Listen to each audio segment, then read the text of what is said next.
We're moving on now to a session about digital audio with experts AdsWizz. So I'm really excited to welcome Rowan to the stage. Please put your hands together. Thank you.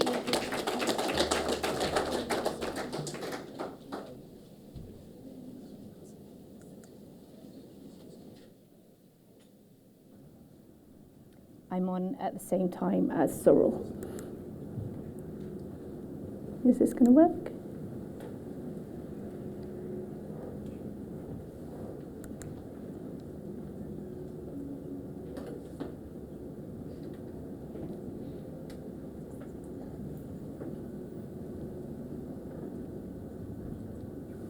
Hi, I'm Rowan.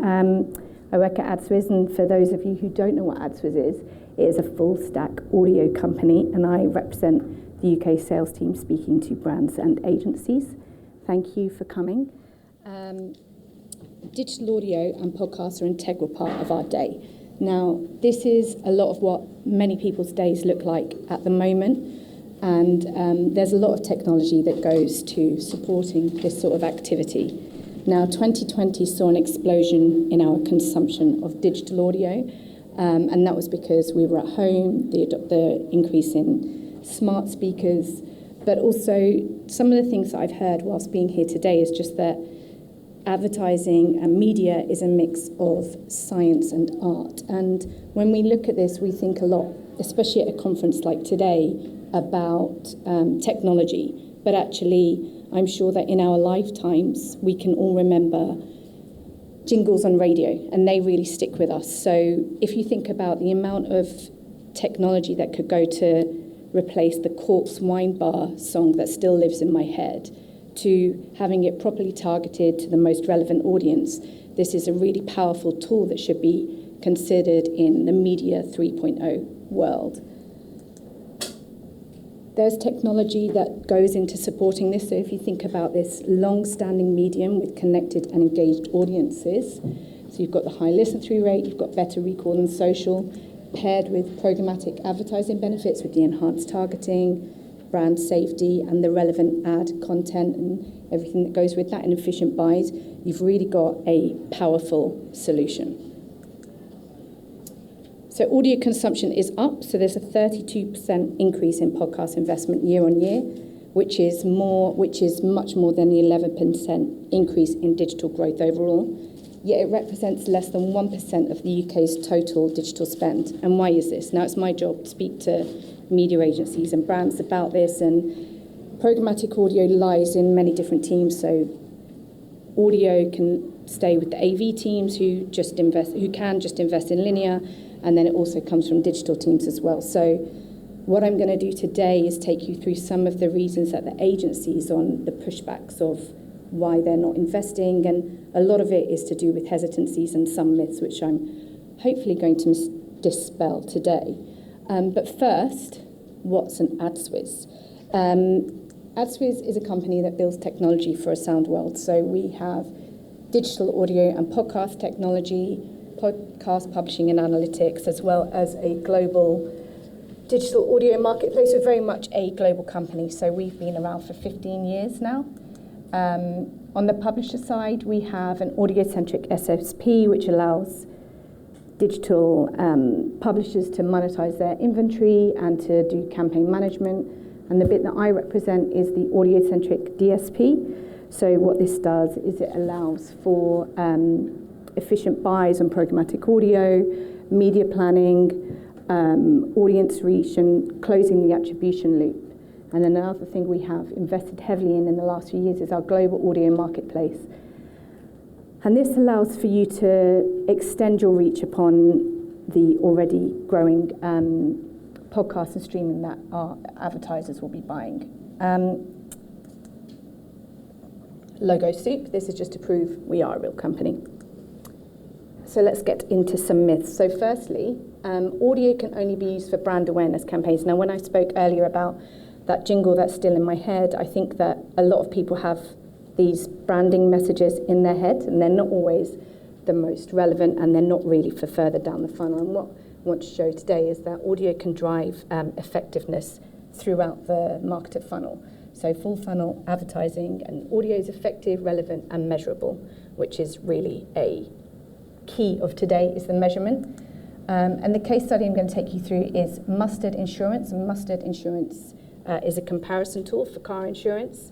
And what they wanted to do was they wanted to target different regions and age groups and measure whether those different messaging had an impact on brand favorability, brand awareness and website traffic. And they partnered with Veritonic, which is a audio creative measurement company, to see the impact of this.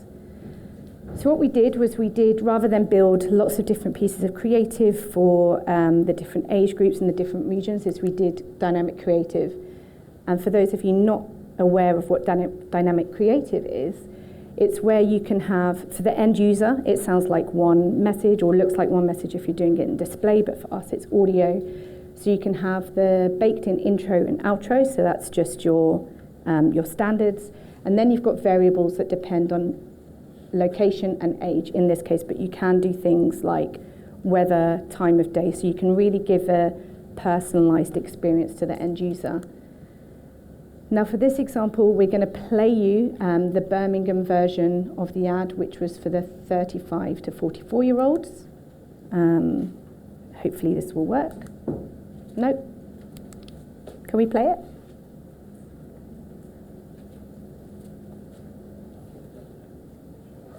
No? It's really good. No? I can't do a Birmingham accent or the ad, so I'm just gonna say that it's personalised to a Birmingham accent, and surprisingly, the results were really good. So Veritonic measured a sample group of users that were targeted with generic ads and then the different versions, and they used a round of questions to test the group to say, like, what was the most effective? Was it the personalised? Was it the generic? And they found an uplift in awareness, favourability and intent with the targeted ads. And this is how Veritonic measures the results. So everything went up, which is great. Another myth is you can't track audio campaigns. So this is one of the other reasons that I get pushback from brands and media agencies. And again, false. In a privacy compliant world without cookies, which is a lot of what we've been speaking about today, we can actually measure these results. So I'm going to use an example for Mazda, and they wanted to drive brand awareness and fortify their display activity. So they already had a display campaign running, and they wanted to really increase the frequency and the touch points that their users were hearing for a sale at a forecourt. And they just really wanted to make sure that the frequency was there to drive the results. And they partnered with AdsWizz to do this with two things. So firstly, it was second screen. So this is where somebody is exposed to an audio ad and then retargeted with a display message afterwards. And you can also manage the window of which you can retarget somebody with as well. So hear an audio ad and then retarget them with a display message. And they were able to track this data by placing Audio Pixel on the advertiser's site as well. So they are able to see that there was a 92% audio completion rate, but also 293% increase in site traffic. And they knew this in comparison to the display campaign as well. And this is because of the use of the Audio Pixel on the site as well. The third myth, there's only four. The third myth is that podcasts aren't brand safe. So unless you're doing something where you are doing a host read or getting a direct readout from the podcaster, people are hesitant to have their brand in an environment alongside podcasts, because you never know whether your gambling or something that's a lot more innocent brand will appear alongside somebody talking about something that you don't want it to be brand safe.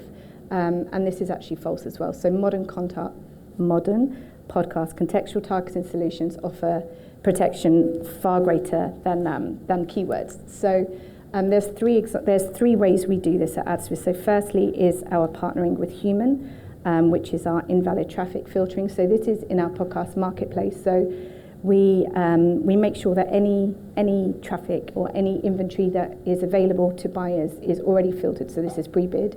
It detects invalid traffic, it blocks fraudulent opportunity, and it offers anti-fraud protection. The second is partnering for brand suitability with ComScore. And this was one that I found quite interesting because I remember when I worked in display, we would use one about Red Hot Chili Peppers being an example of a recipe versus a band. And when I was learning more about this is to make sure that it's brand suitability. So it's not just the safety, it's making sure it's brand suitable.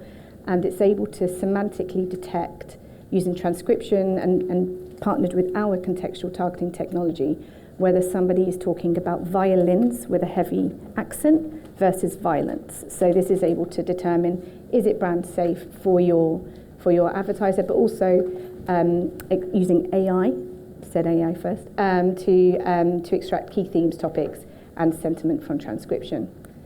And thirdly, with ComScore, we do predictive audiences as well. So this is the ability to not just make sure that it's safe and then you can it's relevant, but also where can you find these pockets of audiences? And this allows you to expand your reach to 400 audience personas and behaviors and gain insights. And again, combined with our contextual targeting, it allows you to extend your reach and deliver podcast advertising really safely. So that's a lot on podcasts. So just to summarize, they're safe with human, with IVT. They're relevant and able to find your audience with ComScore. Number 4 is podcasts can't scale. So if we've got all of this in place where we can filter out the any bad traffic and make sure that the brand is in the most relevant place, and then also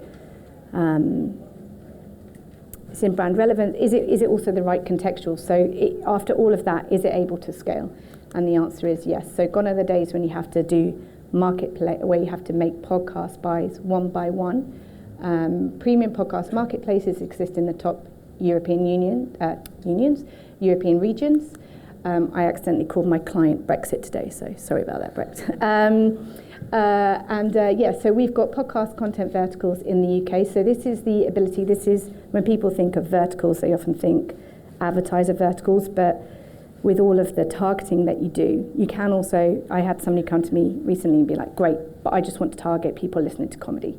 So you can do that. You can get 500 million reach across the UK, but also many different, these are not all just UK podcasts. These are global podcasts with UK audiences.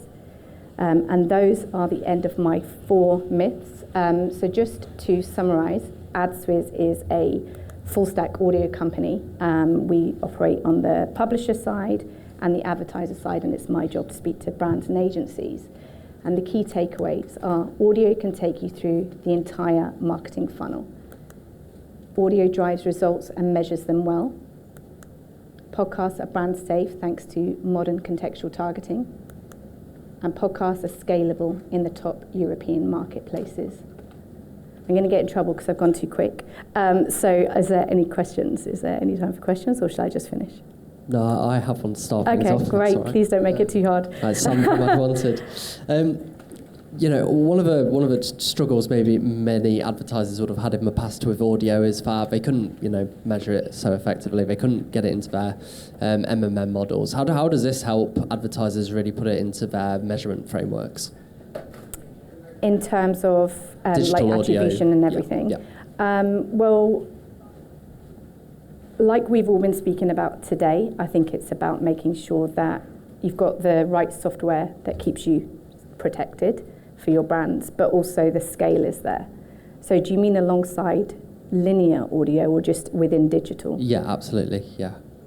So it's that a lot of adoption is on smart speakers and in different environments than linear audio is. So it's just if you're extending your TV to connected TV, and you should be thinking about the same with your podcasts and your digital audio, and just thinking of that journey throughout the day of your consumption of digital audio.